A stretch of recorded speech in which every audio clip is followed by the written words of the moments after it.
예, 제가 이제 약대를 다닐 때 좀 아무래도 약대 다니다 보면 전공 공부를 많이 하게 되잖아요. 네. 대학원 다닐 때도 그렇고.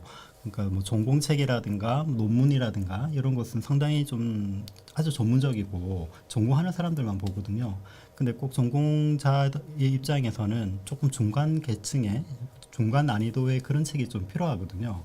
왜냐하면 공부를 한다는 것이 단기간 되는 것도 아닌데 오랫동안 해 나가기 위해서는 어떤 이 약에 얽힌 역사나 철학이라든가 배경 같은 것들이 실제로는 더 그 연구를 진전하게 시키는 원동력이 되거든요.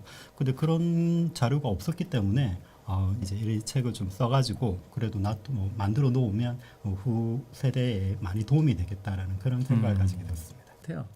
아무래도 좀 역사적으로 큰 영향력을 주었고 또 그리고 파급력을 주는 약을 위주로 그 선정을 했는데요.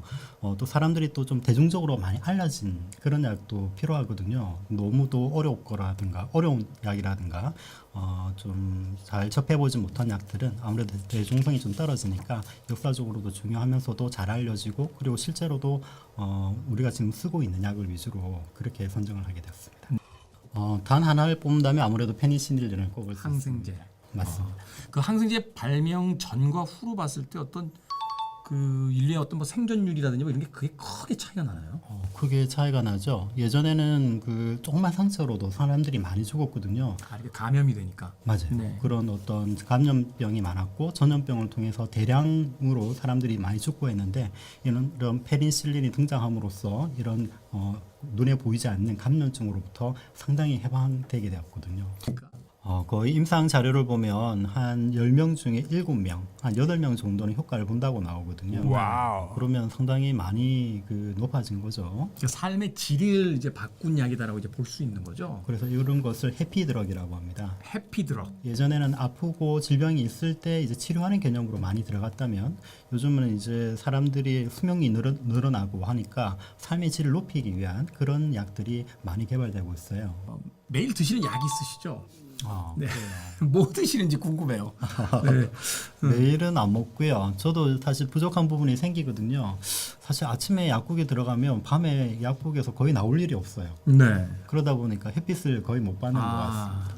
그래서 좀 얼굴도 좀 창백해진달까 뭐 그런 것도 있어서 의도적으로 이제 비타민 D는 조금 챙겨서 먹는 편이에요. 그게 이제 여러 종류가 있던데 요새 이렇게 똑똑똑똑 떨어뜨려 가지고 이렇게 먹는 게 맞아요. 있더라고요. 네. 그렇게도 나오고 요즘은 또 씹어서 먹는 것도 나오고 그리고 저 무슨 마트 갔더니 이게 스프레이도 있대요. 입에다 쫙 뿌려가지고 먹는. 뿌리는 그게 뭐 다 똑같은 건 거죠? 제형은 좀 다르지만 실제로 성분은 비타민 D의 구조를 가지고 있어요. 이 책을 만나게 될 독자분에게 이제 작가로서의 좀 인사를 좀 끝인사를 좀 남겨주십시오. 이 약은 이런 약의 과학을 설명을 인문학적인 언어로 풀어놓은 책입니다. 역사도 들어가고요, 또 문학도 들어가고, 또 철학도 들어가고, 그리고 종교도 들어가요. 그러니까 이런 그 쉽게 이해할 수 있는 인문적 요소들이 많기 때문에 약을 어떻게 보면 참 재미있게 접근할 수가 있거든요. 중고등학생 같은 학생들도 괜찮고요. 또 이제 뭐 그 일반인들도 약에 대해서 관심이 있으신 분도 괜찮고, 뭐 약대생이라든가 또뭐 제약회사에 종사하시는 분들도 정말 이런 책을 통해서 약에 대한 입문 교과서 정도로 좀 보신다면 상당히 유익하지 않을까 싶습니다. 두 분이 있다면 어떤 것이죠? 사실 약이 종류가 참 많아요. 약국에만 봐도 보면 약이 뭐 거의 빽빽하게 차 있는데 사실 12가지만 있는 건 아니죠. 예, 그 약 종류가 이렇게 선정한 것은 1차적으로 선정을 한 거고요.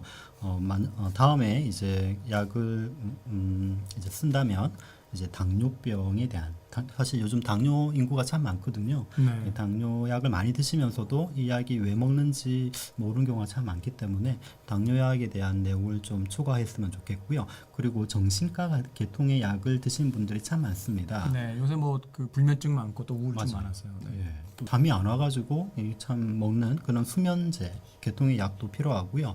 그리고 이제 그 나이가 들면서 그 어르신들 알츠하이머라든가 또 그리고 파킨슨씨, 그러니까 요즘은 뇌과학이 많이 발달됐는데 뇌과학의 발달이 결국은 그 약으로 만들어지는 거거든요. 이런 과정 속에서 뇌에 작용하는 약에 대해서 또 그렇게 많이 좀 정보가 필요한 것 같아요. 이런 내용을 좀 더 넣으면, 그리고 호르몬에 대한 내용도 괜찮은 것 같아요. 피임약의 개발 역사라든가 그런 것도 사실 사람들이 많이 관심을 가지지 않을까 생각하고 있습니다.